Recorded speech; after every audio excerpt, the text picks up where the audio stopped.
ಬೆಳಗಾವಿಯಲ್ಲಿ ಮಹಿಳಾ ಅಧಿಕಾರಿಯ ಮನೆಯಲ್ಲಿ ಹಿಡನ್ ಕ್ಯಾಮೆರಾ ಅಳವಡಿಸಿ ಖಾಸಗಿ ವಿಡಿಯೋಗಳನ್ನು ಸೆರೆಹಿಡಿದು ಬ್ಲಾಕ್ಮೇಲ್ ಮಾಡುತ್ತಿದ್ದ ಖತರ್ನಾಕ್ ಗ್ಯಾಂಗ್ನ ಮತ್ತೊಂದು ಕರಾಳ ಮುಖ ಇದೀಗ ಬಯಲಾಗಿದೆ. ಪ್ರಕರಣ ಸಂಬಂಧ ಬಂಧಿತ ನಕಲಿ ಪತ್ರಕರ್ತರ ಮೊಬೈಲ್ಗಳನ್ನು ಪರಿಶೀಲಿಸಿದ ವೇಳೆ 100ಕ್ಕೂ ಹೆಚ್ಚು ಬೆತ್ತಲೆ ಹಾಗೂ ಖಾಸಗಿ ವಿಡಿಯೋಗಳು ಪತ್ತೆಯಾಗಿರುವುದು ಪೊಲೀಸರನ್ನೇ ಬೆಚ್ಚಿಬೀಳಿಸಿದೆ. ಈ ಹಿಂದೆ ಮಹಿಳಾ ಅಧಿಕಾರಿಯ ಮನೆಯಲ್ಲಿ ರಹಸ್ಯ ಕ್ಯಾಮೆರಾ ಇಟ್ಟು ಖಾಸಗಿ ದೃಶ್ಯಗಳನ್ನು ಸೆರೆಹಿಡಿದು 50 ಲಕ್ಷ ರು ಬೇಡಿಕೆ ಇಟ್ಟಿದ್ದ ಪ್ರಕರಣ ಬೆಳಕಿಗೆ ಬಂದಿತ್ತು. ಹಣ ಕೊಡದಿದ್ರೆ ವಿಡಿಯೋಗಳನ್ನು ವೈರಲ್ ಮಾಡುವುದಾಗಿ ಆರೋಪಿಗಳು ಬೆದರಿಕೆಯನ್ನು ಹಾಕಿದ್ರು. ಈ ಪ್ರಕರಣದಲ್ಲಿ ಬಂಧಿತರಾದ ಸಮೀರ್ ಶೇಖ್, ಅಬ್ದುಲ್ ರಶೀದ್ ಮುಖಾಂದರ್ ಹಾಗೂ ಮೊಹಮ್ಮದ್ ಬಾಳೆಕುಂದ್ರಿ ಅವರನ್ನು ಪೊಲೀಸರು 3 ದಿನಗಳ ಪೊಲೀಸ್ ಕಸ್ಟಡಿಗೆ ಪಡೆದು ವಿಚಾರಣೆ ನಡೆಸುತ್ತಿದ್ದಾರೆ. ಮಾಳಮಾರುತಿ ಠಾಣೆ ಪೊಲೀಸರು ಮೊಬೈಲ್ ಡೇಟಾ ರಿಟ್ರೀವ್ ಮಾಡುವ ವೇಳೆ ಮತ್ತೊಬ್ಬ ಜಿಲ್ಲಾ ಮಟ್ಟದ ಅಧಿಕಾರಿಯ ಖಾಸಗಿ ವಿಡಿಯೋ ಕೂಡ ಪತ್ತೆಯಾಗಿದೆ. ಈ ಅಧಿಕಾರಿಯ ಮನೆಯಲ್ಲೂ ಕೂಡ ಹಿಡನ್ ಕ್ಯಾಮೆರಾ ಅಳವಡಿಸಿ ದೃಶ್ಯಗಳನ್ನು ಸೆರೆ ಹಿಡಿದು ಬ್ಲಾಕ್ಮೇಲ್ ಮಾಡಿರುವುದಾಗಿ ತನಿಖೆಯಲ್ಲಿ ಬೆಳಕಿಗೆ ಬಂದಿದೆ. ಹಣ ನೀಡದಿದ್ದರೆ ಖಾಸಗಿ ವಿಡಿಯೋ ವೈರಲ್ ಮಾಡುವುದಾಗಿ ಬೆದರಿಕೆ ಹಾಕಿ ಲಕ್ಷಾಂತರ ರು ವಸೂಲಿ ಮಾಡುವ ಆರೋಪವೂ ಕೇಳಿಬಂದಿದೆ. ಮೊಬೈಲ್ಗಳಲ್ಲಿ ಪತ್ತೆಯಾದ ವಿಡಿಯೋಗಳ ಹಿನ್ನೆಲೆಯಲ್ಲಿ ಆರೋಪಿಗಳನ್ನು ಮತ್ತೆ ಕಸ್ಟಡಿಗೆ ಪಡೆದು ವಿಚಾರಣೆ ತೀವ್ರಗೊಳಿಸಲಾಗಿದೆ.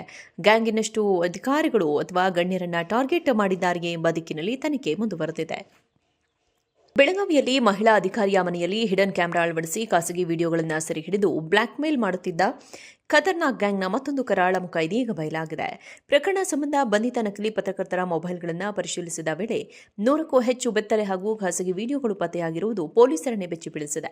ಈ ಹಿಂದೆ ಮಹಿಳಾ ಅಧಿಕಾರಿಯ ಮನೆಯಲ್ಲಿ ರಹಸ್ಯ ಕ್ಯಾಮೆರಾ ಇಟ್ಟು ಖಾಸಗಿ ದೃಶ್ಯಗಳನ್ನು ಸೆರೆಹಿಡಿದು 50 ಲಕ್ಷ ರು ಬೇಡಿಕೆ ಇಟ್ಟಿದ್ದ ಪ್ರಕರಣ ಬೆಳಕಿಗೆ ಬಂದಿತ್ತು.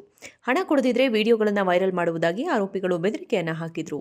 ಈ ಪ್ರಕರಣದಲ್ಲಿ ಬಂಧಿತರಾದ ಸಮೀರ್ ಶೇಖ್, ಅಬ್ದುಲ್ ರಶೀದ್ ಮುಖಾಂದರ್ ಹಾಗೂ ಮೊಹಮ್ಮದ್ ಬಾಳೆಕುಂದ್ರಿ ಅವರನ್ನು ಪೊಲೀಸರು 3 ದಿನಗಳ ಪೊಲೀಸ್ ಕಸ್ಟಡಿಗೆ ಪಡೆದು ವಿಚಾರಣೆ ನಡೆಸುತ್ತಿದ್ದಾರೆ. ಮಾಳಮಾರುತಿ ಠಾಣೆ ಪೊಲೀಸರು ಮೊಬೈಲ್ ಡೇಟಾ ರಿಟ್ರೀವ್ ಮಾಡುವ ವೇಳೆ ಮತ್ತೊಬ್ಬ ಜಿಲ್ಲಾ ಮಟ್ಟದ ಅಧಿಕಾರಿಯ ಖಾಸಗಿ ವಿಡಿಯೋ ಕೂಡ ಪತ್ತೆಯಾಗಿದೆ. ಈ ಅಧಿಕಾರಿಯ ಮನೆಯಲ್ಲೂ ಕೂಡ ಹಿಡನ್ ಕ್ಯಾಮೆರಾ ಅಳವಡಿಸಿ ದೃಶ್ಯಗಳನ್ನು ಸೆರೆ ಹಿಡಿದು ಬ್ಲಾಕ್ಮೇಲ್ ಮಾಡಿರುವುದಾಗಿ ತನಿಖೆಯಲ್ಲಿ ಬೆಳಕಿಗೆ ಬಂದಿದೆ. ಹಣ ನೀಡದಿದ್ದರೆ ಖಾಸಗಿ ವಿಡಿಯೋ ವೈರಲ್ ಮಾಡುವುದಾಗಿ ಬೆದರಿಕೆ ಹಾಕಿ ಲಕ್ಷಾಂತರ ರು ವಸೂಲಿ ಮಾಡುವ ಆರೋಪವೂ ಕೇಳಿಬಂದಿದೆ. ಮೊಬೈಲ್ಗಳಲ್ಲಿ ಪತ್ತೆಯಾದ ವಿಡಿಯೋಗಳ ಹಿನ್ನೆಲೆಯಲ್ಲಿ ಆರೋಪಿಗಳನ್ನು ಮತ್ತೆ ಕಸ್ಟಡಿಗೆ ಪಡೆದು ವಿಚಾರಣೆ ತೀವ್ರಗೊಳಿಸಲಾಗಿದೆ. ಗ್ಯಾಂಗ್ ಇನ್ನಷ್ಟು ಅಧಿಕಾರಿಗಳು ಅಥವಾ ಗಣ್ಯರನ್ನ ಟಾರ್ಗೆಟ್ ಮಾಡಿದ್ದಾರೆಯೇ ಎಂಬ ದಿಕ್ಕಿನಲ್ಲಿ ತನಿಖೆ ಮುಂದುವರೆದಿದೆ. ಬೆಳಗಾವಿಯಲ್ಲಿ ಮಹಿಳಾ ಅಧಿಕಾರಿಯ ಮನೆಯಲ್ಲಿ ಹಿಡನ್ ಕ್ಯಾಮೆರಾ ಅಳವಡಿಸಿ ಖಾಸಗಿ ವಿಡಿಯೋಗಳನ್ನು ಸೆರೆಹಿಡಿದು ಬ್ಲಾಕ್ಮೇಲ್ ಮಾಡುತ್ತಿದ್ದ ಖತರ್ನಾಕ್ ಗ್ಯಾಂಗ್ನ ಮತ್ತೊಂದು ಕರಾಳ ಮುಖ ಇದೀಗ ಬಯಲಾಗಿದೆ. ಪ್ರಕರಣ ಸಂಬಂಧ ಬಂಧಿತ ನಕಲಿ ಪತ್ರಕರ್ತರ ಮೊಬೈಲ್ಗಳನ್ನು ಪರಿಶೀಲಿಸಿದ ವೇಳೆ 100ಕ್ಕೂ ಹೆಚ್ಚು ಬೆತ್ತಲೆ ಹಾಗೂ ಖಾಸಗಿ ವಿಡಿಯೋಗಳು ಪತ್ತೆಯಾಗಿರುವುದು ಪೊಲೀಸರನ್ನೇ ಬೆಚ್ಚಿಬೀಳಿಸಿದೆ. ಈ ಹಿಂದೆ ಮಹಿಳಾ ಅಧಿಕಾರಿಯ ಮನೆಯಲ್ಲಿ ರಹಸ್ಯ ಕ್ಯಾಮೆರಾ ಇಟ್ಟು ಖಾಸಗಿ ದೃಶ್ಯಗಳನ್ನು ಸೆರೆಹಿಡಿದು 50 ಲಕ್ಷ ರು ಬೇಡಿಕೆ ಇಟ್ಟಿದ್ದ ಪ್ರಕರಣ ಬೆಳಕಿಗೆ ಬಂದಿತ್ತು. ಹಣ ಕೊಡದಿದ್ರೆ ವಿಡಿಯೋಗಳನ್ನು ವೈರಲ್ ಮಾಡುವುದಾಗಿ ಆರೋಪಿಗಳು ಬೆದರಿಕೆಯನ್ನು ಹಾಕಿದ್ರು. ಈ ಪ್ರಕರಣದಲ್ಲಿ ಬಂಧಿತರಾದ ಸಮೀರ್ ಶೇಖ್, ಅಬ್ದುಲ್ ರಶೀದ್ ಮುಖಾಂದರ್ ಹಾಗೂ ಮೊಹಮ್ಮದ್ ಬಾಳೆಕುಂದ್ರಿ ಅವರನ್ನು ಪೊಲೀಸರು 3 ದಿನಗಳ ಪೊಲೀಸ್ ಕಸ್ಟಡಿಗೆ ಪಡೆದು ವಿಚಾರಣೆ ನಡೆಸುತ್ತಿದ್ದಾರೆ.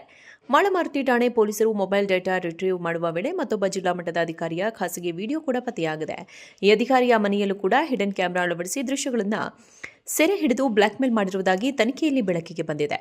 ಹಣ ನೀಡದಿದ್ದರೆ ಖಾಸಗಿ ವಿಡಿಯೋ ವೈರಲ್ ಮಾಡುವುದಾಗಿ ಬೆದರಿಕೆ ಹಾಕಿ ಲಕ್ಷಾಂತರ ರು ವಸೂಲಿ ಮಾಡುವ ಆರೋಪವೂ ಕೇಳಿಬಂದಿದೆ. ಮೊಬೈಲ್ಗಳಲ್ಲಿ ಪತ್ತೆಯಾದ ವಿಡಿಯೋಗಳ ಹಿನ್ನೆಲೆಯಲ್ಲಿ ಆರೋಪಿಗಳನ್ನು ಮತ್ತೆ ಕಸ್ಟಡಿಗೆ ಪಡೆದು ವಿಚಾರಣೆ ತೀವ್ರಗೊಳಿಸಲಾಗಿದೆ.